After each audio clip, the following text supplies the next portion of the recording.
पटना की वह बड़ी जेल जो बाहर से शांत पर अंदर से जहन्नुम का नजारा। यहां रात सूरज डूबने से नहीं बल्कि इंसानियत के डूबने से शुरू होती थी।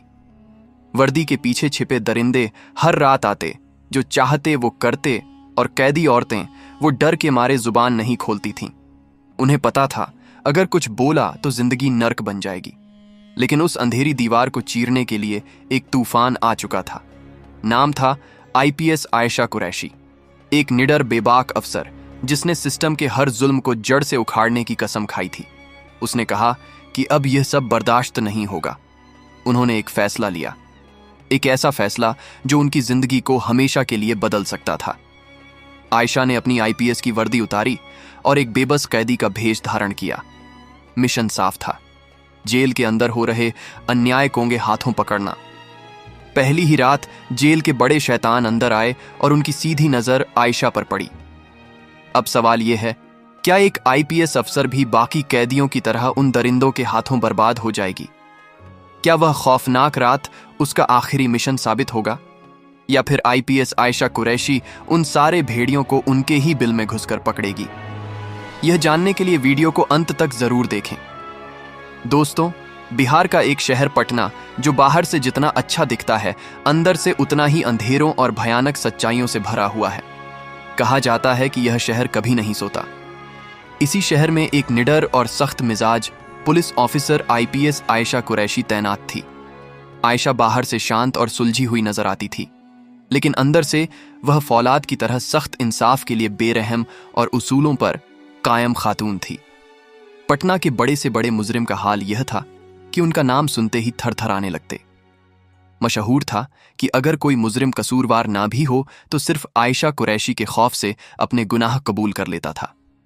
आयशा एक छोटे कस्बे गया से निकलकर इस बड़े शहर पटना में अपनी मेहनत और जद्दोजहद के दम पर आईपीएस के ओहदे तक पहुंची थी। वह सिर्फ आईपीएस ऑफिसर नहीं थी, बल्कि उन सब के लिए उम्मीद की किरण थी जिन पर जुल्म ढाया गया था। उनका एक उसूल था, जालिम चाहे कितना ही बड़ा क्यों ना हो, सजा जरूर पाएगा। यही वजह थी कि पटना के गली कूचों में उनके नाम से खौफ फैल जाता था। एक दिन की बात है, सुबह का वक्त था। आईपीएस आयशा कुरैशी अपने ऑफिस के केबिन में बैठी चाय पी रही थी और सामने पड़े ताज़ा अखबार की सुर्खियां पढ़ रही थीं कि अचानक दरवाज़ा खुला। अंदर आया एक हल्की सी घबराहट में डूबा हुआ जेल का मुलाजिम रवि, जो पटना महिला जेल में किचन असिस्टेंट और सफाई के काम पर मामूर था। रवि का चेहरा पीला पड़ा हुआ था। वो हिचकिचाते हुए बोला, मैडम, मुझे आपसे एक निहायत ज़रूरी बात करनी है। आयशा ने अखबार मेज़ पर रखा, चाय का कप हल्के से साइड पर किया और संजीदगी से बोली, हाँ रवि, कहो क्या बात है? रवि ने खौफदा लहजे में कहा, मैडम, पटना जेल में खवातीन कैदी महफूज नहीं है। रातों को उनके साथ बहुत बुरा सलूक किया जाता है। उन्हें डराया धमकाया जाता है और उनका इस्तेसाल किया जा रहा है। आयशा कुरैशी के चेहरे पर गहरी संजीदगी छा गई। उन्होंने सख्त लहजे में कहा, तुम्हें अंदाजा है कि तुम कितना संगीन इल्जाम लगा रहे हो? रवि की आवाज कांप रही थी। जी मैडम, मगर मैं सच बोल रहा हूं। जो पुलिस वाले दिन में ड्यूटी करते हैं वही रात को ख्वातीन कैदियों के साथ जुल्म करते हैं। वो उन्हें डराते हैं और उनकी मजबूरियों का फायदा उठाते हैं। आयशा की आंखों में गुस्से की चमक उभर आई। क्या तुम्हारे पास इसका कोई सबूत है?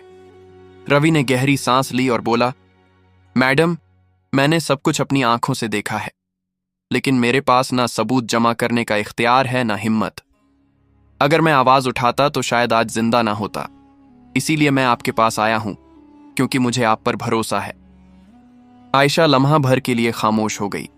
उनके माथे पर बल नुमाया हो गए। रवि, जब मैं पिछले हफ्ते जेल के दौरे पर गई थी तो किसी भी कैदी औरत ने शिकायत क्यों नहीं की? रवि ने नजरें झुकाकर कहा, मैडम, वो सब खौफ के साए में जीती हैं। उन्हें धमकाया जाता है कि अगर जुबान खोली तो उनका ऐसा अंजाम होगा जिसका वो तसव्वुर भी नहीं कर सकती। आयशा ने अपनी कुर्सी से उठकर खिड़की की तरफ देखा। लम्हा भर की खामोशी के बाद उनका लहजा फौलाद की तरह सख्त हो गया। रवि, तुमने बहुत हिम्मत दिखाई है। अब मेरी बारी है। आज ही शाम को बिना इस्तीला दिए मैं खुद जेल का दौरा करूंगी। आयशा कुरैशी एक शाम पटना महिला जेल के गेट पर पहुंची। कागजी कार्रवाई, रश्मि सलामी और प्रोटोकॉल के बीच इंस्पेक्टर ने बड़ी मुस्तैदी से उन्हें हर कोना दिखाया। फाइलों में सब कुछ तरतीब से था, रजिस्टर में कोई कमी नहीं थी और बाहर से देखने पर जेल बिल्कुल एक मॉडल की तरह लग रही थी। लेकिन आयशा के तजुर्बाकार दिल को मालूम था कि असल चेहरा हमेशा उन दीवारों के पीछे छुपा होता है जहां आम निगाहें नहीं पहुंच सकती। उन्होंने कैदी खवातीन को अलग अलग कमरे में बुलाकर उनसे बातचीत की, मगर हर सवाल का जवाब सिर्फ खामोशी था। किसी की आंखें नीचे झुक जाती, किसी के होंठ कांपते मगर अल्फाज बाहर न निकलते। खौफ, थकान और एक अजीब सी बेबसी का बोझ हर चेहरे पर लिखा था। आयशा ने फौरन महसूस किया कि यह वह खामोशी है जो हजारों चीखों से ज्यादा खौफनाक होती है। जब तक उन कैदियों को यह यकीन ना दिलाया जाए कि उनकी हिफाजत कोई कर रहा है, तब तक वह अपनी जुबान नहीं खोलेंगी। अगले दिन आयशा अपने केबिन में बैठी थी। सामने फाइलें खुली थीं, मगर उनकी नजरें खला में गुम थीं। उनके चेहरे पर वही सवाल बार बार उभर रहा था, सच को सामने कैसे लाया जाए? यह सवाल ही उनके लिए फैसला बन गया। उन्होंने अपनी जिंदगी का सबसे बड़ा और खतरनाक कदम उठाने का सोच लिया। वह जानती थी कि अब वक्त आ गया है पर्दा हटाने का, चाहे इसके लिए अपनी जान को दांव पर क्यों ना लगाना पड़े। उन्होंने अपने काबिल एतमाद मातहत को बुलाकर आहिस्ता मगर मजबूत लहजे में कहा, आज रात मैं खुद एक कैदी का रूप धार कर अंदर जाऊंगी। ना वर्दी होगी, ना पहचान, ना कोई इत्तला। तभी तो असल हकीकत सामने आएगी। और फिर वो रात आई, वही काली रात जिसने ना सिर्फ आयशा कुरैशी की जिंदगी को हिलाकर रख दिया, बल्कि इंसानियत, कानून और इंसाफ के सबसे स्याह चेहरे को उनके सामने बेनकाब कर दिया। तारीख थी 18 मार्च, जुमेरात। वक्त था रात के 9:00 से 9:00 बजे का। पटना की फजा में एक अजीब घुटन फैली हुई थी। हवा में नमी थी, जैसे सांस लेना भी मुश्किल हो। जेल के अतराफ पुलिस अहलकार अध सोए, अध जागे अपनी ड्यूटी पर थे। कहीं कोई लापरवाही से सिगरेट के धुएं में खोया हुआ था, कहीं महज दिखावे की निगरानी हो रही थी और कहीं ताकत के नशे में डूबे वर्दी वाले अपने ही इख्तियारात का गलत इस्तेमाल कर रहे थे। इन्हीं हालात में आयशा ने एक ऐसा कदम उठाया जिसके लिए फौलाद का दिल चाहिए। उन्होंने आम कैदियों के कपड़े पहने, चेहरे पर घूंघट नुमा दुपट्टा डाल लिया और एक फर्जी पहचान के साथ पटना महिला जेल के अंदर कदम रख दिया। ये मिशन उनके लिए बिल्कुल अंधेरे में अकेले चलने जैसा था। न सरकारी हिफाजत, न पहचान, न शिनाख्ती कार्ड, सिर्फ एक अज़्म था और यह ईमान कि अगर सच सामने ना आया तो इंसाफ मर जाएगा। रात के 10:30 बजे वह जेल के उस हिस्से में पहुंची जहां ख्वातीन कैदियों को अलग अलग कमरों में रखा जाता था। वहां की फजा आम दुनिया से बिल्कुल अलग थी। दीवारों पर नमी के धब्बे, बदबू से भरी हवा, कैदियों की दबी दबी सिसकियां और बीच बीच में गालियों और लाठियों की आवाज़ें। आयशा ने जो मंजर देखे वह किसी भी मजबूत इंसान का दिल दहला देने के लिए काफी थे। कुछ पुलिस वाले कैदी खवातीन को जबरदस्ती नचवा रहे थे, कोई उनके जिस्मों पर हाथ फेर रहा था, कोई बेहुदा मजाक कर रहा था। कुछ औरतें बेबस होकर खामोशी सह रही थीं, कुछ की चीखें दबा दी गई थीं और कुछ के चेहरों पर वो अजत लिखी थीं जो अल्फाज से बयान नहीं हो सकती। आयशा के दिल की धड़कनें तेज हो गईं। वह जानती थी यह जेल सिर्फ एक कैद खाना नहीं बल्कि एक अंधी नगरी है जहां ताकत कानून पर भारी है। लेकिन वह भी तैयार होकर आई थी। उनके कपड़ों के अंदर एक छोटा सा खुफिया कैमरा लगा था जो हर मंजर रिकॉर्ड कर रहा था। कॉलर के नीचे छुपा माइक्रोफोन हर आवाज बाहर एक खुफिया टीम को पहुंचा रहा था। आयशा कुरैशी अकेली नहीं थी, उनकी हिम्मत के साथ एक सच की पूरी टीम खड़ी थी। जैसे ही आयशा कुरैशी जेल के अंदर कैदियों के बीच पहुंची, एक पुलिस वाला तेज कदमों से उसकी तरफ बढ़ा। उसकी आंखों में शक और लबों पर तनुखुर था। उसने घूरते हुए कहा, अरे तुम कौन हो? तुम्हें पहले कभी यहां नहीं देखा। तुम्हारा नाम क्या है? आयशा ने एक गहरी सांस ली, जैसे अपने गुस्से और सच्चाई को काबू में रख रही हो, और नरम लहजे में जवाब दिया, साहब, मैं आज ही यहां लाई गई हूं। सभी कैदियों के साथ शिफ्ट में। पुलिस वाले ने अपनी मूंछों को मरोड़ते हुए और ज्यादा सख्त आवाज में पूछा, कौन सा जुर्म किया है तुमने? आयशा ने नजरें झुकाते हुए कहा, मुझ पर चोरी का इल्जाम है, लेकिन मैं बेकसूर हूं, मैंने कुछ नहीं किया। पास ही खड़े 2-3 पुलिस वाले जहरीली हंसी हंसने लगे।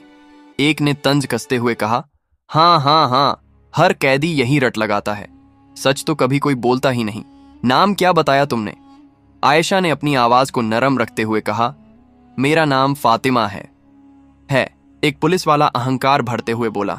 वाह रे, नाम भी बिल्कुल अजीब है। अच्छा, अब ज्यादा बातें ना करो, हमारे पांव दबाओ वरना अंजाम अच्छा नहीं होगा। आयशा ने उसकी आंखों में आंखें डालकर पुरसुकून मगर फौलादी लहजे में कहा, साहब, मैं यहां अपनी सजा भुगतने आई हूं, आपकी खिदमत के लिए नहीं। जब तक इल्जाम साबित नहीं होता मैं महज एक मुश्तबा हूं, गुलाम नहीं। यह जुमला सुनते ही माहौल में तनाव फैल गया। एक पुलिस अफसर का खून खौल उठा।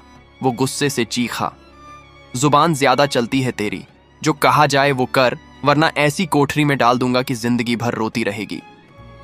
आयशा ने अपने लहजे को और मजबूत किया, जैसे डर के तमाम दरवाजे उसके लिए बंद हो गए हों। मैं डरने नहीं आई, मैं यहां अपने ऊपर लगे झूठे दाग को धोने आई हूं। सच को छुपाने के लिए जितनी धमकियां दोगे उतनी ही मेरी हिम्मत बढ़ेगी।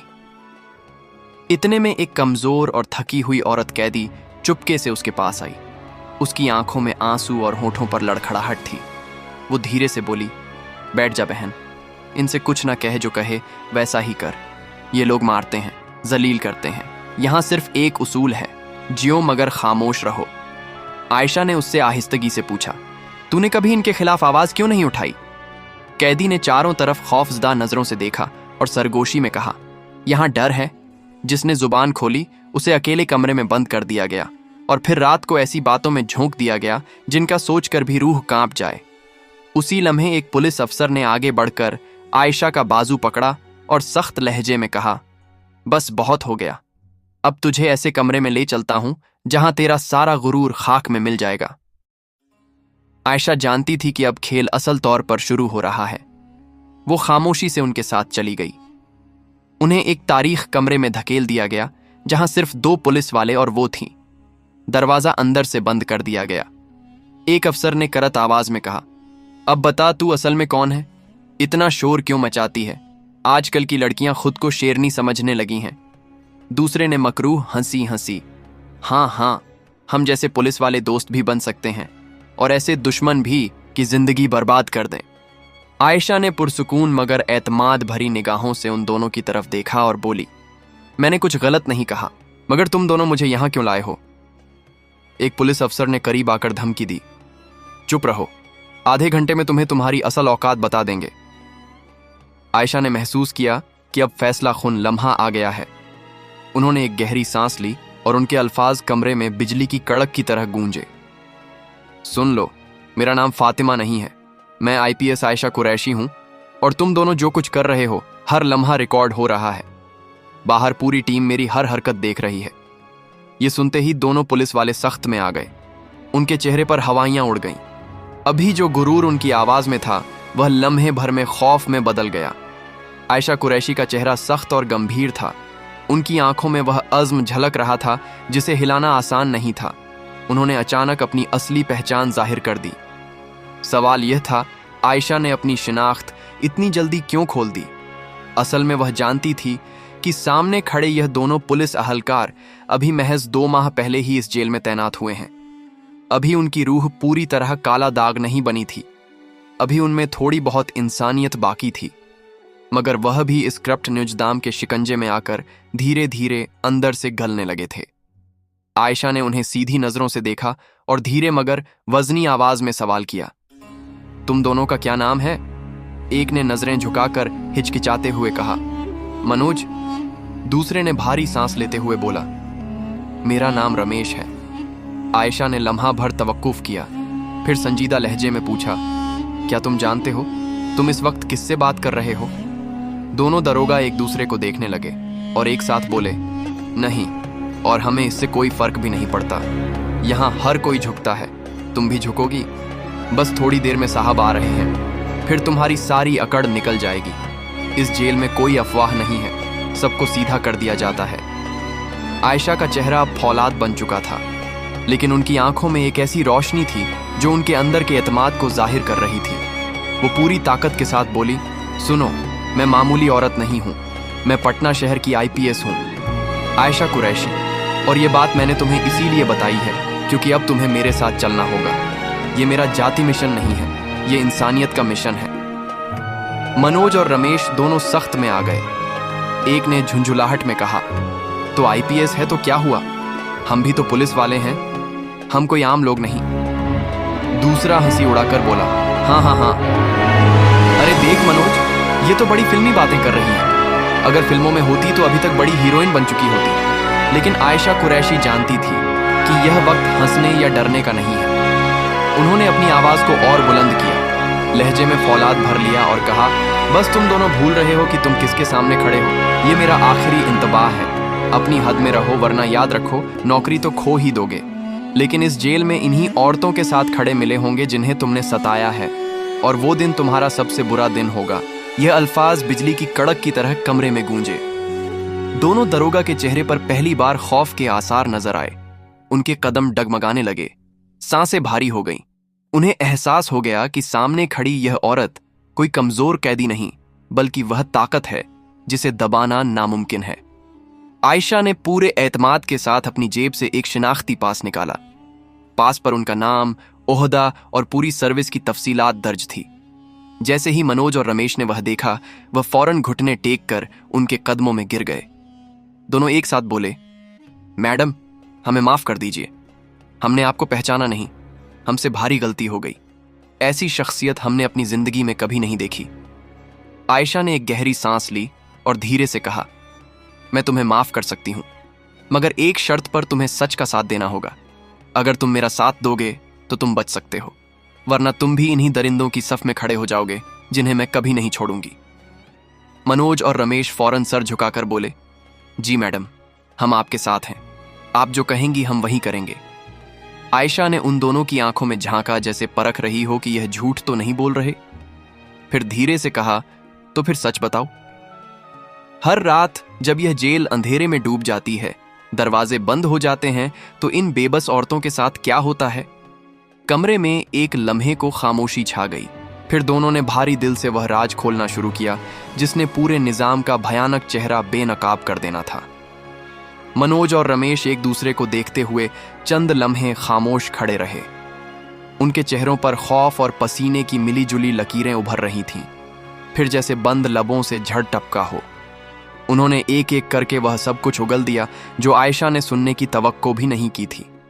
रात के अंधेरे में किस तरह औरतों को उनकी कोठरियों से निकाला जाता है, किस तरह वर्दी पहनने वाले ही मुहाफिज नहीं बल्कि दरिंदे बन जाते हैं, किस तरह जिस्मानी और जहनी इस्तेहसाल के वह मंजर होते हैं जिन्हें बयान करते हुए भी रूह कांप उठे, और किस तरह यह सब आला अफसरों की मिलीभगत से छुपाया जाता है। फाइलों में झूठी रिपोर्टें भरकर सब कुछ दबा दिया जाता है। आयशा कुरैशी का चेहरा गुस्से से सुर्ख हो गया। उनकी आंखों में वह आग भड़कने लगी जिससे बड़े बड़े जुर्म पेशा कांप जाते थे। अब उन्हें यकीन हो गया कि शामू जेल का किचन असिस्टेंट ने जो बताया था वह कोई अफवाह नहीं बल्कि नंगी सच्चाई है। उन्होंने जेब से एक छोटा सा वीडियो कैमरा और माइक निकाला और दोनों दरोगाओं की तरफ बढ़ाते हुए फलादी लहजे में कहा, यह अपने पास रखो, आज से हर पल हर लम्हा रिकॉर्ड होगा। जो कुछ भी यह अंधेर नगरी में होता है वह सब दुनिया के सामने लाना है। मनोज और रमेश हिचकिचाए, उनके हाथ लरज गए, लेकिन आयशा ने उनकी आंखों में झांक कर एतमाद भरा। डरने की जरूरत नहीं, तुम दोनों नए हो, तुम्हारा दामन अभी साफ है। अगर आज तुम सच का साथ दोगे तो कल तुम्हारा जमीर तुम्हें सलाम करेगा। दोनों ने हैरानी से पूछा, मैडम, आपने हमें इतनी बारीकी से कैसे पहचाना? आयशा हल्की मुस्कुराहट के साथ बोली, जब भी मैं किसी मिशन पर आती हूं, दुश्मन के साथ साथ अपने साथियों की भी पूरी खबर रखती हूं। तुम्हारे नाम, पहचान, यहां तक कि तुम्हारे घर वालों तक की तफसील मेरे पास है। अब मनोज और रमेश पूरी तरह आयशा के साथ थे। वो कैमरा और माइक लेकर जेल के उन स्याह हिस्सों में पहुंचे जहां रात डूबते ही इंसानियत को नोचा जाता था। उन्होंने सब कुछ कैद कर लिया। कैदी औरतों की दबी चीखें, दरिंदा सिफत वर्दी वालों की हंसी, उनके बेहुदा मुकालमे और वो जुल्म जो बरसों से छुपा हुआ था। सुबह होने से पहले आयशा खामोशी के साथ जेल से बाहर निकल आई। किसी को कानो कान खबर ना हुई। अगली सुबह हेडक्वार्टर के कॉन्फ्रेंस हॉल में जब उन्होंने वो वीडियो सबूत पेश किए तो पूरे महकमे में सन्नाटा छा गया। बड़े से बड़ा अफसर सख्त में आ गया। फौरन एक स्पेशल टीम बनी।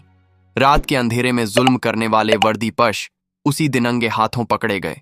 उनकी वर्दी उतरवा दी गई, नौकरियां खत्म कर दी गईं और दर्जनों मुकदमे दर्ज कर लिए गए। आयशा कुरैशी का यह कदम पूरे पटना पुलिस डिपार्टमेंट में गूंज उठा। वो एक मिसाल बन गई कि अगर इरादा पक्का हो तो सबसे ताकतवर निजाम को भी हिलाकर रख दिया जा सकता है। कैदी औरतें दौड़ती हुई आईं, उनके कदमों में गिर गई, आंखों में आंसू और लबों पर शुक्रिया। मैडम, आपने हमें जहन्नुम से निकाला है। हम बरसों से चीखते रहे, कोई नहीं सुन रहा था, लेकिन आज हमें इंसाफ मिला। उसी लम्हे एक आला अफसर भी आगे बढ़ा। उसने आयशा के सामने झुककर कहा, मैडम, आपने वो कर दिखाया जो आज तक कोई नहीं कर सका। तो दोस्तों, अगर कहानी अच्छी लगी हो तो प्लीज हमारे चैनल ऐसे वॉइस को सब्सक्राइब और वीडियो को एक लाइक जरूर करें। धन्यवाद।